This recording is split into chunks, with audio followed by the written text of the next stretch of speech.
Do I want to do this movie? There's some movies I wanted to react to. You know what? We'll do Asumsaus. People like Melee. We're 23 years removed from Melee's release, and these dudes in their 20s are still playing on these big TVs that are older than them. Modern 16:9 LCD displays have been ubiquitous for a little under 2 decades. I was gonna say, don't they have incapable of being used for this game? Yeah, don't they have ways to fix it now? And it doesn't affect the game? Compared to these monitors, the CRT is almost comical in comparison. With its dated 4:3 ratio, its blurry, low-res, flickering image, and high-pitched whine. Monitor fix is actually slightly less laggy than CRT, so it feels off the other way. Wait, really?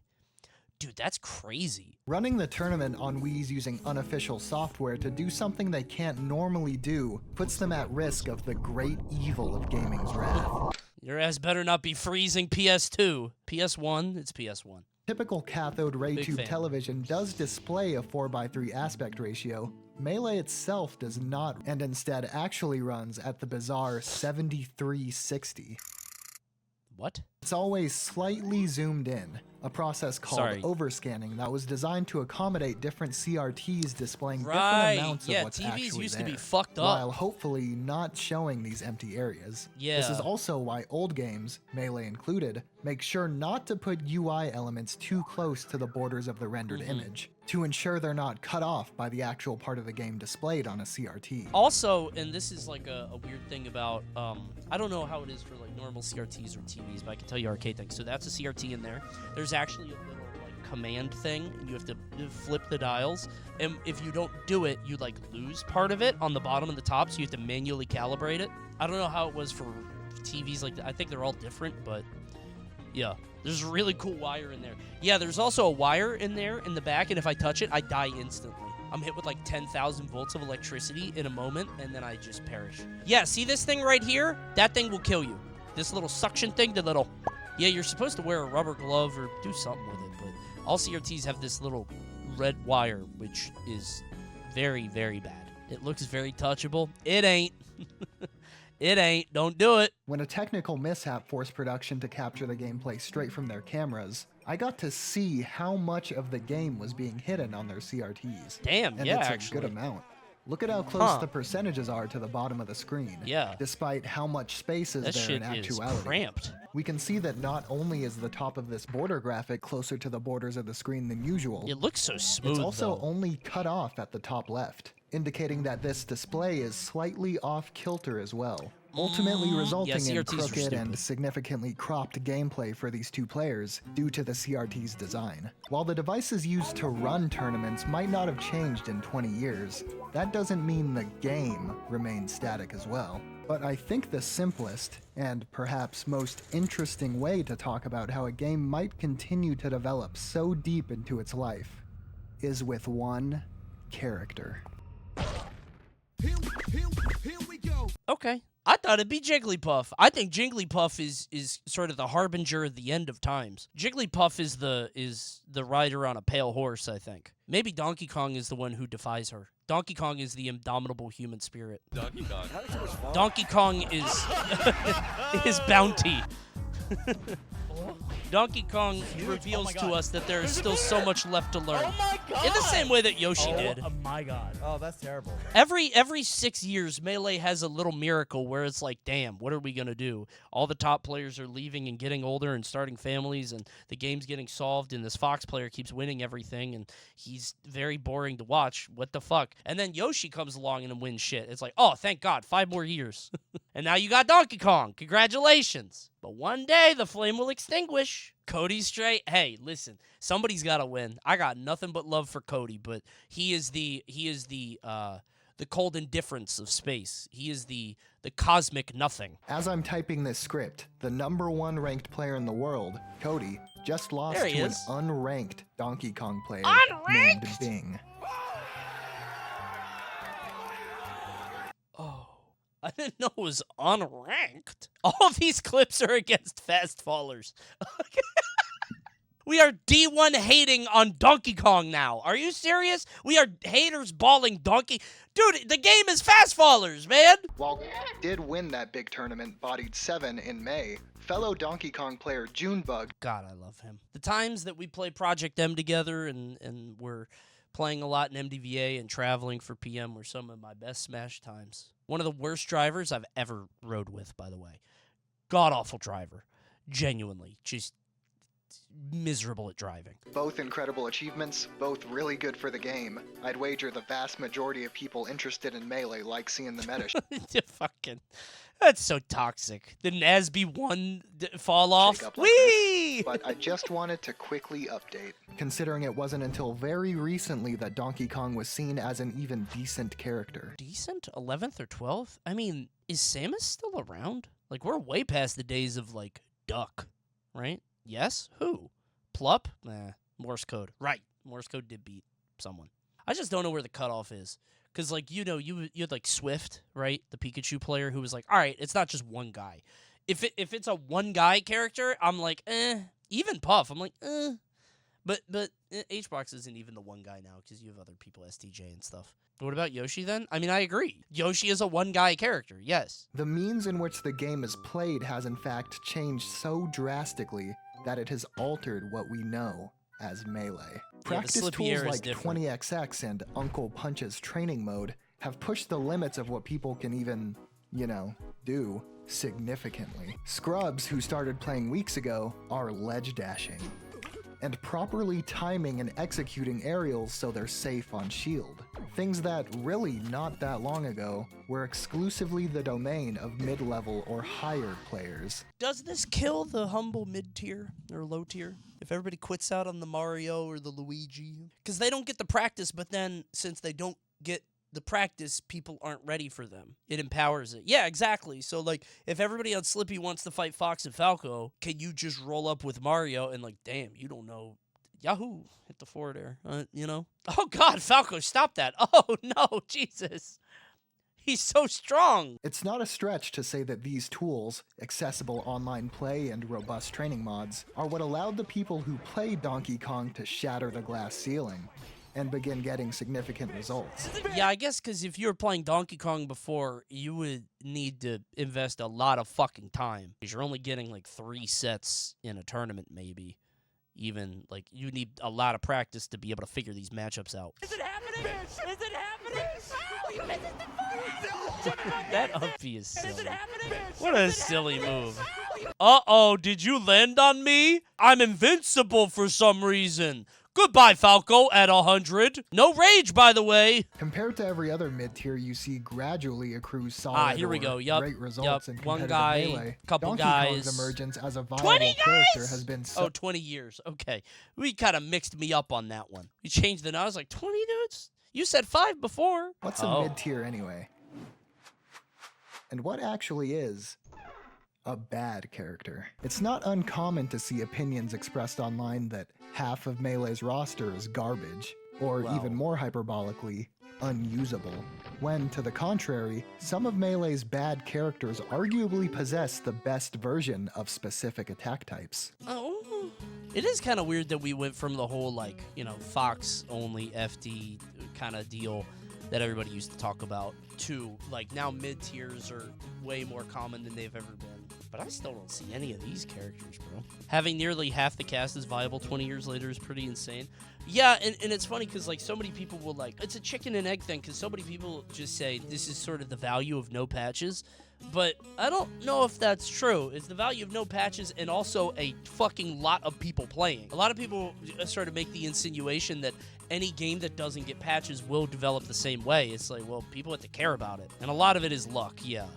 However, the debate over the best down tilt in Melee pretty commonly comes down to either Fox or Marths. Is it Mewtwo? Mewtwo Smash 4. Roy? Roy is a down tilt man? Roy down tilt is Roy's nuts. down tilt What? is very similar to Fox's, despite Roy himself sharing his moveset with Marth. It's disjointed, pokes, and can combo into many of Roy's attacks, and is arguably safer than Fox's. What's your guys' favorite move? This is a weird question, but I have a friend who really likes down tilts, and I did not know that until recently. I don't mean, like, specific moves. I mean, like, what do you look for in a character? Because, like, for me, Like, my friend says that he loves to jump in with aerials and then pop down tilts to catch shields. I'm a big fan of jabs, like check jab. I love me a jab to disrupt and to grab. One of my favorite things to do. Because jab just stands somebody there and then they, like, aren't hitting anything. And they're like, wait, what? And then you just grab them. I fucking love that. Coney is the melee Fox CPU. Kind of, yeah. Mewtwo's down tilt is a similarly ridiculous move. Extremely long, fast startup. Never mind the fact that it's also, of course, a combo starter.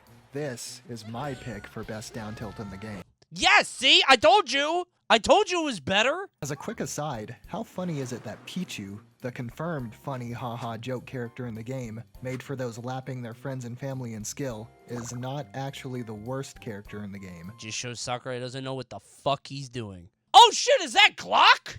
Is that Big Glock Super Monkey Ball 2 Speedrunner? Beat his ass, Glock! Okay! They're somehow just, in their entirety, Grands? or just completely not functional. Oh, congratulations. I would get this stricken from the record. I would find a way to get a government job at the CIA to get rid of this footage. I would, if I'm Calvar, if I'm a Marth player, I would make sure this never saw the light of day. Generally, the low tiers in Melee don't not have good things about them to make them usable.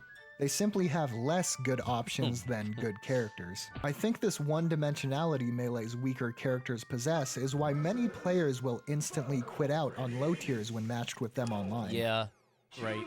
Well, you have nothing to gain there. That's the problem. Like, what are you gonna do playing these shitty, lame low tiers who, like, I don't know. Have fun? Not everybody playing Melee to have fun, though. Some people play Melee to, like, progress and advance and get better and improve, right? It's an ego thing. Try not to get gapped in a 20-year-old game. See, that kind of attitude is what that player's afraid of. You're gonna beat them with Game & Watch and then tweet, like, good games, LOL. In a small, tight-knit community, it just... That's the scary thing. However, as a non-insignificant amount of the cast are what many would call shitty characters, do the people who would prefer not to engage with them, a well-documented phenomenon in Melee, even enjoy? Quitting on low tiers, mid tiers on unranked is base. You're literally playing a game for fun. If you don't want to play versus some quirky mid tier, you shouldn't have to. 2 mid tiers double eliminated the best player in the world, but you'll still quit out on them and unranked. If you want to play low tiers on unranked without being quit out on, just change your tag to Mewtwo King. Wait! That's pretty smart. Just pretend you're a good oh, wait. It is crazy that, like, there's no verification. You could just do that. You really think I'm the type of guy that's gonna play a game once? Like, I'm not trying to play a game once.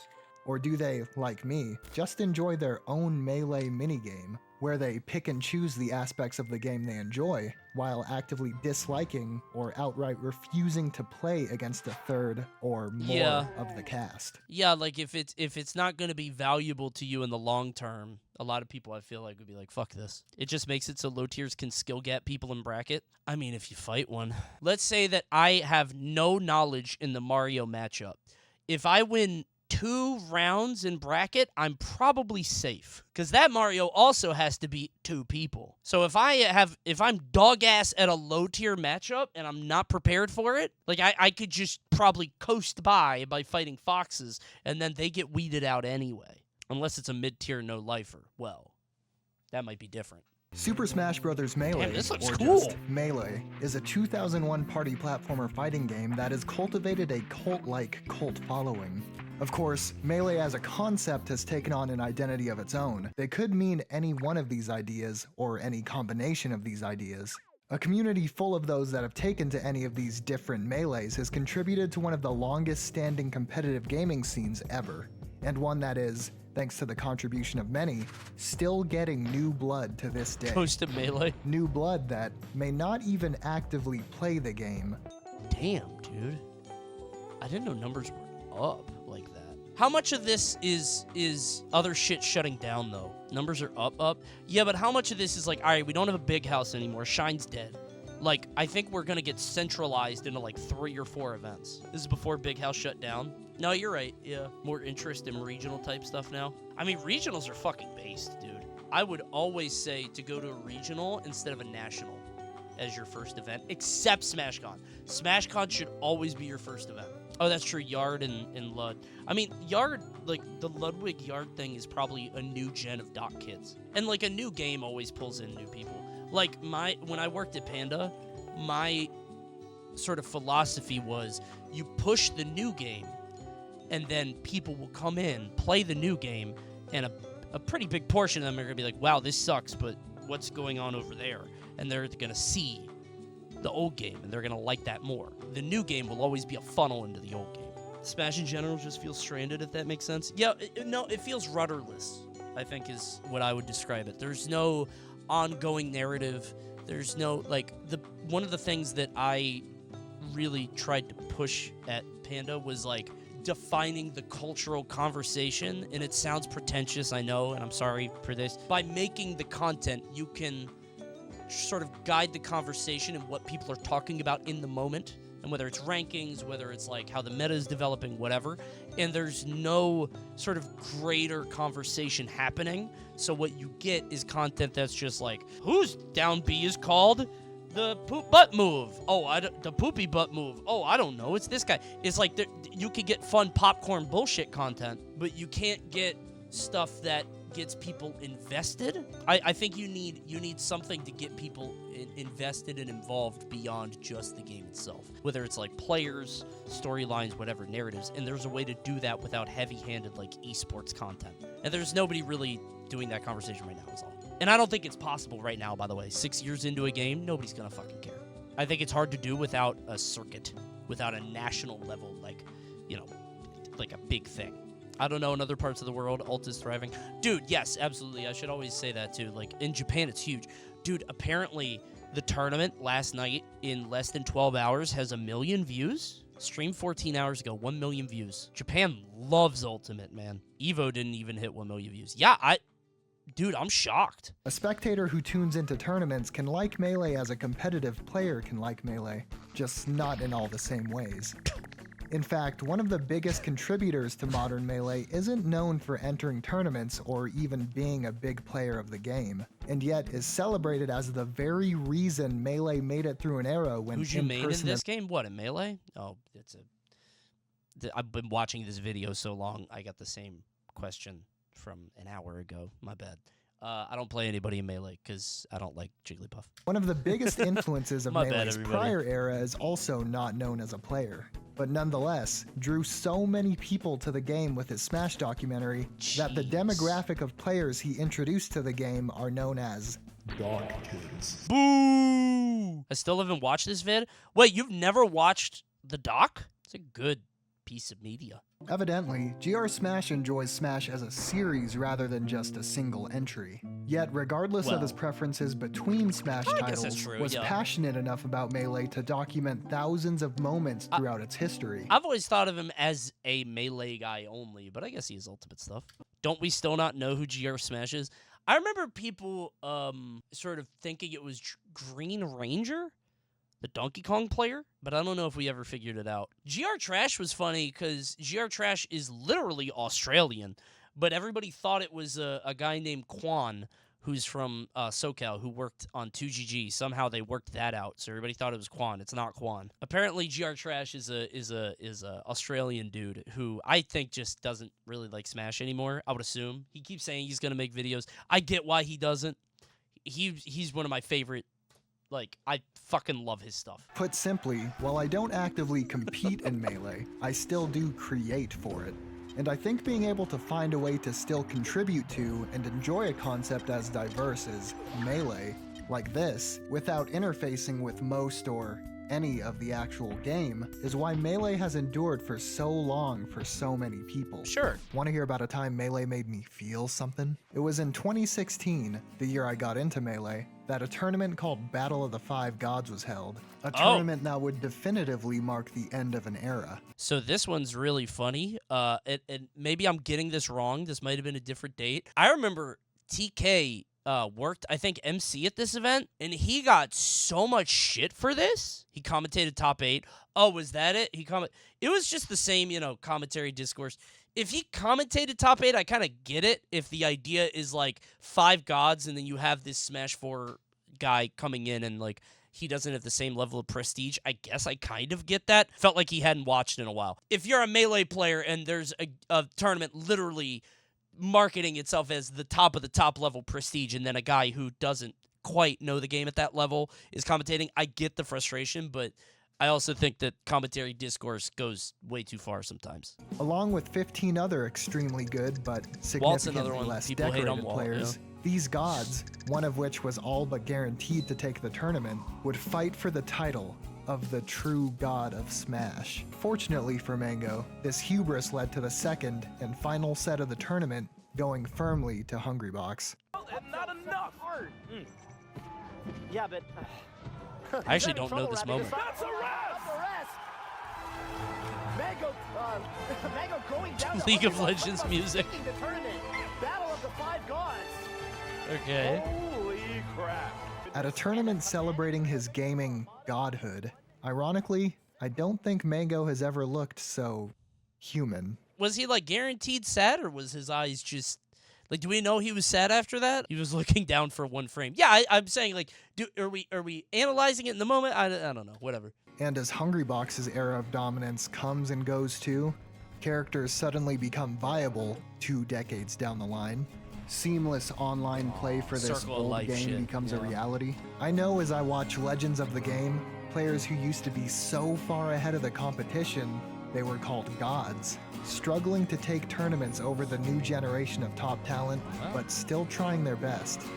That Melee continues to evolve, and that is Melee as shit. There is something to be said for players continually entering, even if people don't think it's as serious as it should be, or like excuses or whatever. The fact that people are still around playing is a big deal. Like, these guys could just retire if they want. HBox has so much money. Well, what I mean is, like, I think top players will sometimes overestimate influence, and they'll be like, oh, if I retire now, I'll be fine. But, like, being a top player, like, it's what brings people to you. It's what brings people to the stream. If you don't have that, eventually the acceleration stops, and you start to slow down. But I think these guys are so fucking ahead of the curve, right, that they're fine. Melee's been a part of their life for longer than it hasn't. It's not just a game. Well, yeah, am I in that camp? I started in 2010. No, not yet. I'm a normal adult still. Phew. That's a good movie. That's a good way to articulate the feeling of continually being invested in a game is with such a rich tapestried history. That's neat.